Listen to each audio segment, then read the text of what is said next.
One विभाग की ओर से अवैध धर्मस्थलों को हटाने के लिए प्रदेश भर में अभियान चलाया जा रहा है। उत्तराखंड में अब तक 297 से ज्यादा मजारों को तोड़ा गया। हैरत की बात यह कि किसी भी मजार से कोई मानव अवयव नहीं मिले हैं। अब तक प्रदेश में 78 हेक्टेयर भूमि से अवैध अतिक्रमण हटाए गए हैं।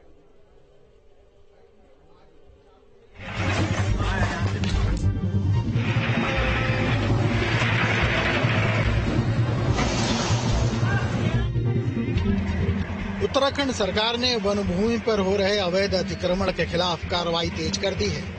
वन भूमि पर हो रहे हर तरह के अतिक्रमण को हटाया जा रहा है। सभी प्रभारी वन अधिकारियों और वन क्षेत्राधिकारियों को वन भूमि पर स्थित अवैध धर्मस्थल चिन्हित कर हटाने के निर्देश दिए गए हैं। अब तक प्रदेश में 78 हेक्टेयर भूमि से अवैध अतिक्रमण हटाए गए हैं। इसमें 297 मजारें शामिल हैं। हैरत की बात यह है कि तोड़ी गई मजारों में से कोई मानव अवशेष नहीं मिले हैं। वहाँ पे और कुछ ऐसे भी खंडित मंदिर थे जो कभी उसकी पूजा पाठ नहीं करते, जो धर्म के अनुसार जो है मतलब उसमें पूजा पाठ होना चाहिए था, वो नहीं हो रहा था वहाँ पे, और वो अवैध निर्माण की कैटेगरी में था। इसके अतिरिक्त अभी तक जितने भी मजारों को भी जो है वहाँ पे इविक्शन किया गया है, वहाँ पे उसमें किसी भी प्रकार के जो अंश होते हैं वहाँ पे हड्डी या जो भी मतलब उनके होने चाहिए वहाँ पे ऐसे कुछ नहीं मिला है। सिर्फ मलबा ही मलबा जो है वहाँ पे मिला है वहाँ पे। तो हमने विविध जो प्रभागीय वनाधिकारी है उनको भी कहा गया कि ये भी रिपोर्टिंग करे कि वहां पे कि उसमें मतलब कोई अंश हड्डियां जो उनके मतलब होने चाहिए, जैसा भी मतलब होता है उनके किसी के मानने के अनुसार, वो चीजें कहीं पे भी अभी तक वर्तमान में हमें अभी रिपोर्टिंग या ऐसे प्रकार की सूचना हमारे पास नहीं आई है। मुख्य वन संरक्षक ने बताया कि सबसे अधिक अतिक्रमण हल्द्वानी, रामनगर, काशीपुर, रुद्रपुर, हरिद्वार, कोटद्वार और कालसी वन क्षेत्र में है। कुमाऊं के तराई क्षेत्र में ही करीब 70% अवैध धर्मस्थल हैं। वन भूमि पर अतिक्रमण चिन्हित करने के बाद संबंधित को नोटिस भेजी जा रही है। अभी इसकी कुल आकलन जो है पूरे प्रदेश में अभी तक कंप्लीट रूप से हुआ नहीं, क्योंकि इसमें बहुत सारे सैटेलाइट इमेज से दूरस्थ क्षेत्रों में भी बना रखी है। कुछ लोगों को पता भी नहीं है। यहाँ पे ऐसे ऐसे मजारे 12-12 किलोमीटर जंगल के घने जंगल में बनाई गई है, उसका भी पता नहीं था। कुछ दिनों बाद जो है रेंज अधिकारी और वहां के प्रभाग को पता चला है। तो एक प्रक्रिया गतिमान है वहां, जहां जहां हम ड्रोन का भी सर्वे कर रहे हैं, ड्रोन के साथ साथ सैटेलाइट इमेज भी ले रहे हैं कि ये कब बनी क्या बनी। तो एक प्रक्रिया गतिमान है। जहां जहां जैसे जैसे दिख रहा है वहां पे उनको नियमांतर्गत जो है कार्रवाई की जा रही है। सैटेलाइट इमेज के साथ ही अवैध अतिक्रमण को देखा जा रहा है और ड्रोन का भी सहारा लिया जा रहा है।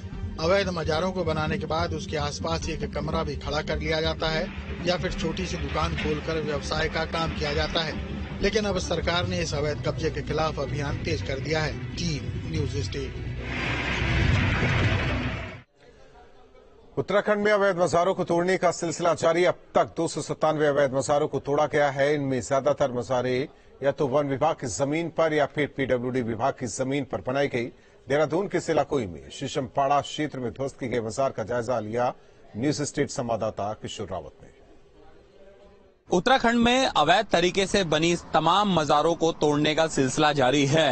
अब तक 297 मजारों को तोड़ा गया है और लगातार इस पर चाहे वो फॉरेस्ट डिपार्टमेंट हो, पीडब्ल्यू डिपार्टमेंट हो या फिर इरिगेशन या सिंचाई या फिर तमाम जो सरकारी भूमि पर अवैध तरीके से जो मजारे बनाई गई उनको तोड़ने का सिलसिला जारी है। इस वक्त हम ऐसे ही देहरादून के सहसपुर के शीशमबाड़ा इलाके में मौजूद है, जहां पर ठीक सड़क के किनारे अवैध तरीके से मजार बनाई गई थी, जिसको ध्वस्त किया जा चुका है।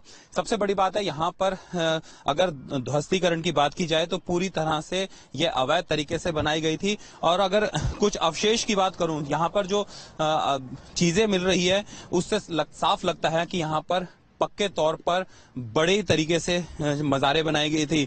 सबसे बड़ी बात है इन 297 जो मजारें तोड़ी गई है, इसमें जो फॉरेस्ट डिपार्टमेंट का कहना है कि मानव अवशेष नहीं पाए गए हैं। यानी ये मजारों में सिर्फ इसी तरह से कंक्रीट था, इसी तरह से ईंट, पत्थर, बजरी और सीमेंट से बनाई गई थी। इसी तरीके से अभी भी जो डिपार्टमेंट है, तमाम उत्तराखंड के डिपार्टमेंट है, मुख्यमंत्री पुष्कर सिंह धामी के निर्देश के मुताबिक जो लैंड जिहाद चल रहा है, जो उत्तराखंड की भूमि पर अवैध तरीके से बिजनेस के पर्पज से या फिर किसी और मकसद के जो मजारें बनाई गई है उनको तोड़ने का सिलसिला जारी है। सबसे बड़ी बात, इन मजारों के नीचे कोई मानव अवशेष नहीं मिल रहे हैं। इससे साफ लगता है कि मजार बनाने के पीछे एक बहुत बड़ा मकसद है और उसकी भी जांच चल